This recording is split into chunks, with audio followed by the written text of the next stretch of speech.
How's it going, everybody? I'm a graphic designer from Los Angeles, and in this video, I'm going to try not to cringe while reacting to some of my old design work. I hope this video will not only get me through some of my own imposter syndrome, but show how much you can improve when you stay consistent in the world of design. All right, so some of the stuff's on my old portfolio that I can access, but a lot of it is just in folders. Chico State basic needs presentation. So I used to work at the Chico State University office or whatever, and I do random design work for different clients around the school, whether it be posters or logos. So one of these was a logo for this like charity type thing. I mean, I think the type lockup and everything is clean. They made me use this font. I mean, bear with me a little bit. The logo is pretty basic and kind of uninspired, and I feel like I said the three pieces come together to the different support that you need in a community. I feel like I was kind of reaching on that one because I just separated a heart. The mock-up's not bad. I feel like it helps sell it a little bit, and here were some like alternative options. Overall, I think the typography is a little boring and the heart is just basic. It's not really that much of a unique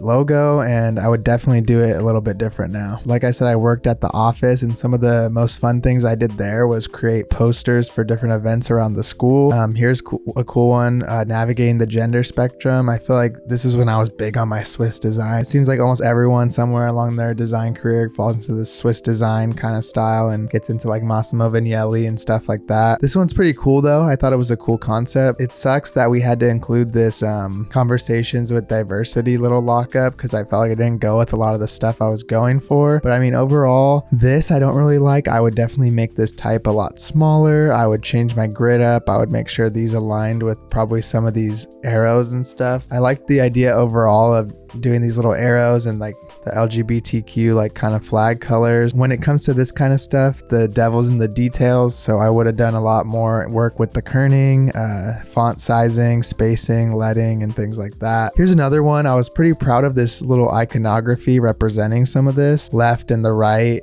two different political ideologies kind of, and where they can meet in the middle. This I would have put somewhere else. These I would have lowered probably and spaced out differently. This simple thing I would have just brought that up. That's too big of leading, I think, for me.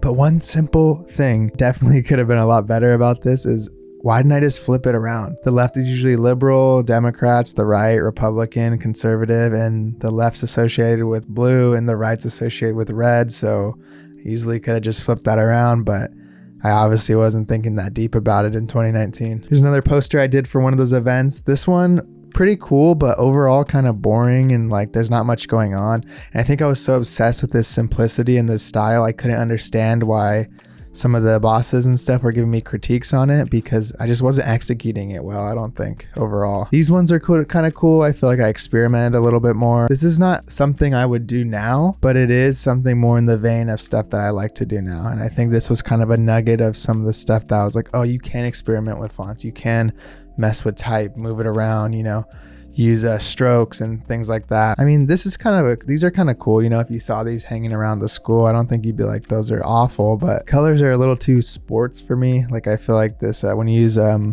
complementary color palettes like this, it kind of just screams sports teams because most teams use that. This one's an awful flyer. I mean, like, at least that Swiss design stuff had some design chops to it. This is kind of just ugly. I mean, this corny DJ neon thing, the fonts are not so good, and it's kind of fun, I guess, but I mean, I would never do something like this nowadays. Here's something that's kind of cool. So when I was in one of my typography classes, I appreciate one of my professors, Frank, for teaching us about the simplicity of typography and layouts and making us use InDesign. So we had to lay out these different just little paragraphs and stuff in different ways, and this helped you learn about like spacing and typography and using something other than Helvetica, using serif fonts, and, you know, working with a grid and things. I hate this indent. I don't know why I did that. It makes these capital letters on each indent stand out way too much, but I do like the font spacing, you know, overall, and the bold and thick and thin weights and some of the italicized to emphasize things. This one's kind of lame. I don't really like it. This one's a little bit cooler. I would have brought in the tracking on a lot of this stuff, moved that away a little bit and brought that down. But overall, like I said, this was a cool exercise exercise that the professor made us do to learn how to work with text boxes in InDesign, as well as just learn some more about typography and hierarchy and placement and composition. All right, from there, I'm going to hop over to the portfolio. And if some of this stuff you think kind of sucks, because it kind of does, but I had this in my portfolio and it got me some jobs coming out of college, surprisingly. So, I mean, we all started somewhere. This is a project called Grip, something that I did for a school project for UI design. For a while, I got really into UI UX and thought that I wanted to be a designer for apps or websites. So this was basically making a product for people with arthritis, some kind of app or game. This is when I got more into the research, creating personas. If you've done any of this UI UX stuff, it's a lot about the methodology behind the design, not just like how cool it looks. We did research on arthritis, had to come up with personas and stuff. What's funny is there's a typo here, but we had this guy's name's Arthur-itis, and the professor told us to change it to Arthur Smith, but it looks like we left the pun right there at the bottom. And we had to go through the discovery phase, build out some wireframes. This is when I learned how to use Sketch and Adobe XD. Nowadays, people would probably use Figma and stuff. This is the prototype that I made for the actual Bluetooth controller. I thought it was pretty cool. It was kind of a combination between like a Guitar Hero thing and one of those, I don't know if you've ever seen the things to strengthen your fingers. It's like a grip thing. A lot of rock climbers use it and stuff. And then we had to come up with the website. Here's our little prototype. I bought one of those rock climbing things and we just slapped some stickers and colors on it. And the app design was kind of cool.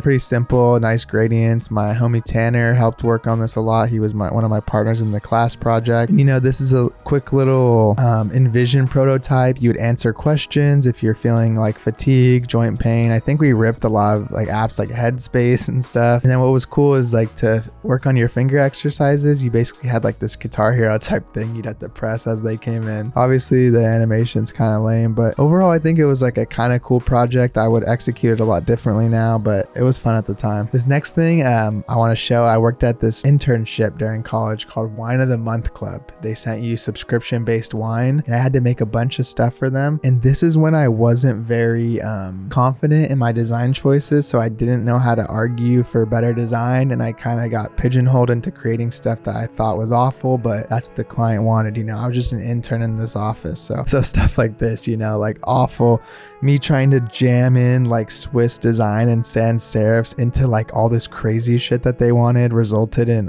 awful design like this. We had to create these infographics that would get shipped in the boxes, and I was really into like vector stuff and flat design and Illustrator, so I'd create these little infographics. They're pretty lame and I don't really like any of this kind of stuff now, but like I said, I was just an intern. Same with these, pairing wine and cheese tracing cheese in Illustrator and trying to make it look cool. And I mean stuff like this, like the email marketing shit, man, it's just so bad. Like their logo was awful, all this crazy stuff going on in the logo. It was like a woodcut logo from like back in the day. The boss was really cool though, and he did let me he actually got me a Mac Pro when I was working there, the desktop, which was sick, to make bullshit like this, So bear in mind, this is before some of those other flyers that you saw that were a little bit better typographically from working at the school. This is my intro to some of that stuff, trying to be simple and cool. And I think this idea is dope and it could be executed cool, but I just didn't have the chops for it. And some other random email list things, and there's some other just bullshit like this that we'd send out. And this stuff is really inspiring monetarily and graphically because I think I'm so much better than this now. I have a lot more art direction skills. I would know better ways to just market too and stuff around this whole business and help them. And I was also making $12 an hour working here, maybe 15. And how far I've come from that is just insane in the past like 4 or 5 years. So I'm grateful for that. So this is another app I did. Like I said, I want to be a UI person, and then I realized it's fucking boring. Nah, it's fun, but a lot of it is whatever. Same thing, making personas. Design chops got a little bit better. Nice little simple layout. I did all the design on this, and the people I was working with were actually computer science students. So I wanted to be into UI so much. They didn't even offer another course at my college. So I got permission to take a computer science course, and I was the only designer in there. So a lot of the other team worked on some of this stuff with the UX research and the coding in the back end. I developed out this app. It was basically an app that was kind of like a mix between Yelp and Google Maps. You'd find a hike you'd want to do. It'd tell you about the elevation. People could rate it. If it was for beginners, advanced, tag it with different tags. I thought it was a cool idea. Turns out someone had already invented this like somewhat before we made this. I didn't even know it was a thing, but we definitely wouldn't have got anywhere with this because there was a better app already created. But overall, I was pretty proud of putting this together. I think the design could be a lot better, but just working through an entire system like this was fun, and we did it in Chico, and I think the mock-up shows that it was like a decent looking app. You know, you could have a profile. We wanted to create like a social aspect to it where you could have followers, they could see what kind of hikes you were doing and total steps, and kind of gamify it a little bit and make people be healthy and work out and stuff. All right, next up I wanted to look at some of my old client work. Some of this shit's awful that I only got a few here. I couldn't even find a lot of it. At one point, a lot of my work that I had got deleted. I lost a lot of it on a hard drive, and probably for the better, man. That shit was trash. But here's like a shitty type logo that I made. I mean, I thought it was cool at the time. It was for a record label called Abused Records, and I don't remember if they actually used it or not, but I would never do something like this now. Yeah, you can kind of see right here, you know, it's like, I thought it was a cool little layout, you know, but overall it just feels like an icon and not really like a full-fledged logo. Here's a zine I did for this like fashion brand in LA. This is when I was still in Chico. So they sent me all these photos with all these models and stuff they already shot, and this is I think the nugget of kind of the zine punk style stuff that I started to get into. And when I really kind of went overboard and fell in love with textures. Overall, the way it's executed is kind of corny, and I would do this differently now. A lot better type, a lot more analog placements and containers for the photos and stuff. But this is my homie Casey, so that was cool to work on it with him. And Caroline Smith, Sick Brain, cool model. So that was a cool experience working on these together. But I think I got like ripped off for this. I did this whole magazine for like $50 or something, and they sent me like so many revisions, and it just took forever, but that's how you learn, you know. All right, I think I have a logo to look at next. It was called, so Housley Lab. I worked on this with another designer named John. I actually still kind of stand by this one. I think I would clean up the fonts a little bit and round it out differently, but I thought it was a cool kind of play and simple logo. Basically, we got a personal study class that we got to do where you do whatever you want, basically. So our thing was we chose this, we helped this dietitian. She's like a nutrition and food science professor at the school, and she needed a logo for her branding. So we thought that would be cool, you know, like fruit and food dietitian and a simple logo. And I think we used Arial Rounded, and I really liked how the color palette turned out, as well as just some of the like kind of branding around it. Obviously basic mock-ups, like I said, I would do this a lot differently now and better, but I think this was a nice little start into some of my brand identity and logo stuff that I think got better and a little bit more refined and kind of just sophisticated or whatever. Overall, not too bad. This next one is another logo called Downwind. It's a branding project in a class where they teamed up a designer with a team of business, like entrepreneur class students who had this idea. I mean, nowadays, right off the bat, wouldn't use this shadow type thing. That shape is awful how it's curved in. Like I didn't even clean it up in Illustrator. This is kind of corny, but I did like the arrows in the direction, but I think I overkilled it with the fold and the D's like that. This was basically a product that, or a company that was supposed to do like wind or windmill, like alternative energy. So this is my first introduction in working with a real client though, and branding and trying to build out a system, even if it was simple, and doing revisions and stuff. And what was cool is if company became real, the students couldn't just take your logo and be like, oh, you made it for us in a class. They would have to negotiate a payment and some kind of contract. So that was cool that my professor, Frank, he was one of my favorite professors when I was at school, and someone who actually was inspiring and I actually looked up to a lot. He was cool like that. He would be like, yo, this is a cool project and my designers will help your business students, but if you become successful with one of these companies, you can't just screw them over and get it for free. What was interesting, I have this thing right here. I was looking through some of my old stuff, like a little lookbook type thing. And basically this was like an analog portfolio. So for our final portfolio review, I put a lot of these projects in here and I got these made. I used the orange color palette, nothing too crazy, but what was cool is it was a great idea. I took some of these to some of my early job applications, and it actually stood out because you leave this with the person with your resume, right? And it's like a nice little package package to separate you from some of the other candidates. Not a bad idea to have some physical thing, whether it be just a resume or some kind of flip book thing or whatever to leave with an employer if you're applying for jobs. Another thing I did at college was this book design. So design at universities, what's cool is you get to do a lot of stuff you wouldn't normally do. And I have it here as well. I took this out of my portfolio, not because I wasn't proud of it anymore, but because this is not something I want to keep doing. However, it was fun. We had to find a book that was banned. So I chose Leaves of Grass, the poetry book by Walt Whitman. And we basically had to create a whole nother book. So we would bind it like this. These are some of the process.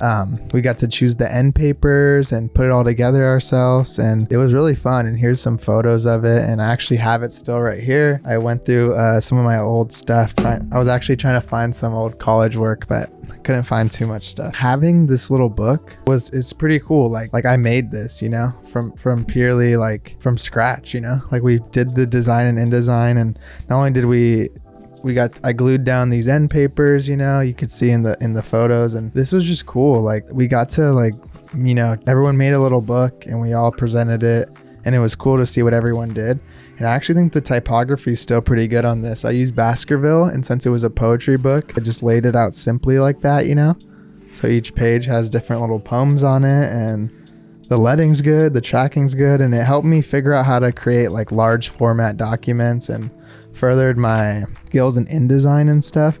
And that's something that I do appreciate about university, even though I talk a lot of shit about it, is it's the same reason I think it's important to work a job that you don't like or work different design jobs as an employee. Is it makes you do things you wouldn't normally want to do or choose to do, and you end up learning more than you ever would on a project that you really love and are already excited about. Personal work, probably something a little more a nugget or egg of some stuff you'd see that I do now. Poster design, I don't know, this is when I learned oh, you can add paper textures, and I just went, you know, crazy with it. This doesn't really mean anything. I don't think this is good. I put this barcode on the side for some kind of texture. This one, not bad.